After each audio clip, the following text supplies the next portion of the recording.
Lagi kitang pinapanood, nakikita.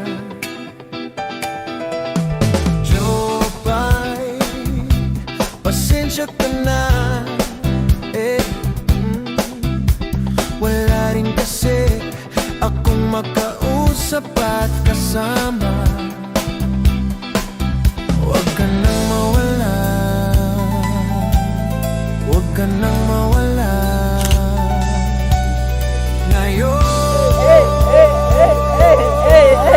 Ngayon,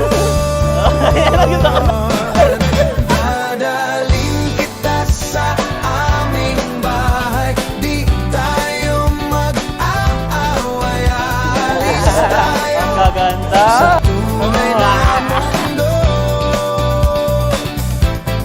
Dadalhin kita sa aming bahay. Di tayo mag-aaway, alis tayo sa tunay na mundo.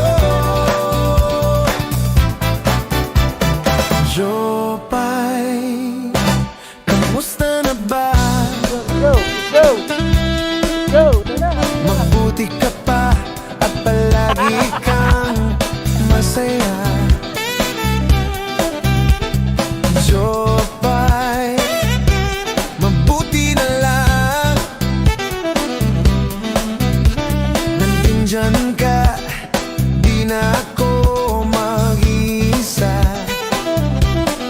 Pasensya ka na sa mga pagkakataong nagkukulang ako sa komunikasyon at sa aking pagiging galipon. Kahit paulit-ulit mo na akong pinapalalahanan sa mga ginagawa ko, may mga pagkakataon pa nga na kung ano yung wag kong gawin, yun naman aking gagawin bigla. Nakakainis nga. Dalhin kita sa aming bahay. Di tayo mag-aaway, alis tayo sa tunay na mundo.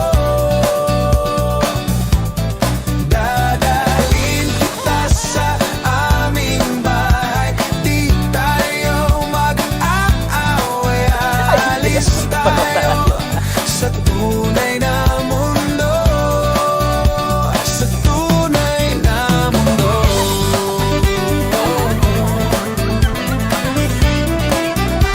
Sa tunay na mundo.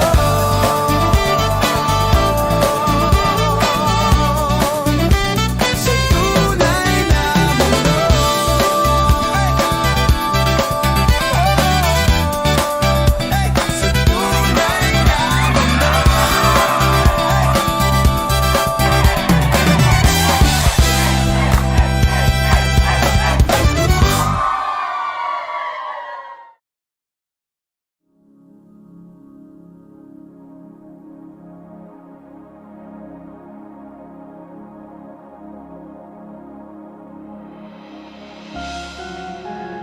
Anong nangyari sa akin ng patingin?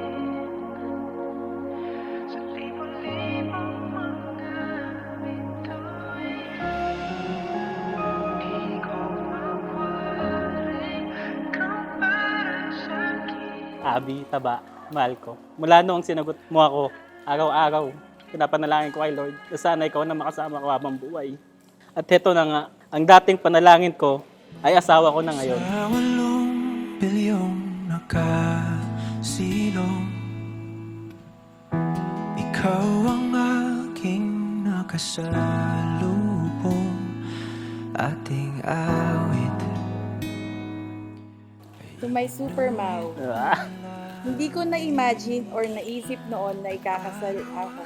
Kasi focus lang ako sa studies para makatulong sa family. Pero grabe si Lord magkulay ng buhay ko.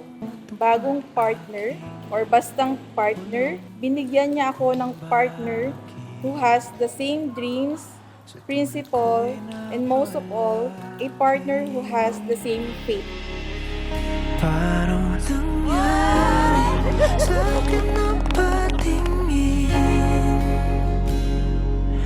Sa libo-libong mga bituin. Tunay na napakaswerte ko sa'yo sa sobrang pag-aalaga, pag-uunawa, at pagmamalasakit at pagmamahal mo Halos wala na akong kailangang intindihin na parang nagkaroon ka na ng bigla ng anak na malaki nga lang.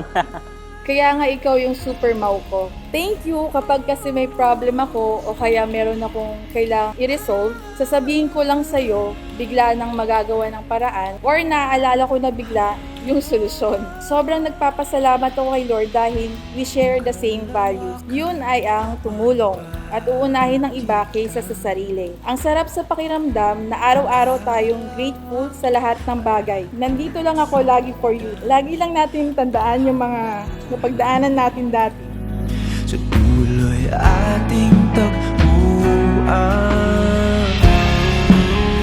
Paano nangyari sa akin na patingin? Kung paano mo i-handle ang lahat ng bagay, sitwasyon at tao. Lagi mong tinitingnan kung ano yung good side sa mga nangyayari. Nakafocus ka lang sa good effect. Sobrang laking bagay nun, lalo na sa ating dalawa. Kahit na alam naman nating dalawa na napakabigat tsaka nakapakahirap ng sitwasyon. Dalangin kita, inakalang dara. Sa 8 bilyong nakasilong, ikaw ang aking nakasalubong. Ating awit ang iginuhit ng langit at araw-araw napapatanong, paanong natupad aking bulong? Kung bakit sa tulad kong napalapit? Paano nangyaring sa aking napatingin sa libo-libong mga bituin, di ko mawaring ikaw ang para sa akin. Dalangin kita. Love you, Mau.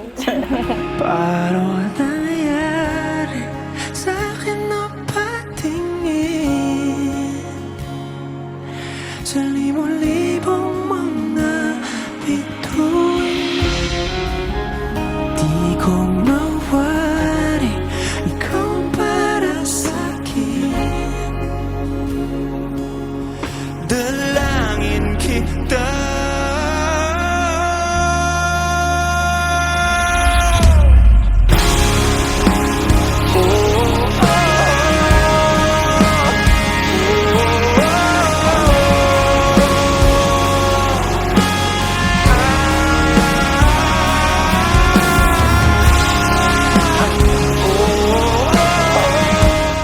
Mahal ko, pinapangako ko sa'yo, poprotektahan, aalagaan, kakampiyan, at mamahalin kita sa lahat ng oras at sa lahat ng panahon. Nandito lang ako palagi, handa mong sandalan at maging pahinga mo sa tuwing ikay napapagod at nalulungkot. Mamahalin at iingatan kita sapagkat ikaw ang panalangin kong sinagot at regalong ibinigay ni Lord sa akin.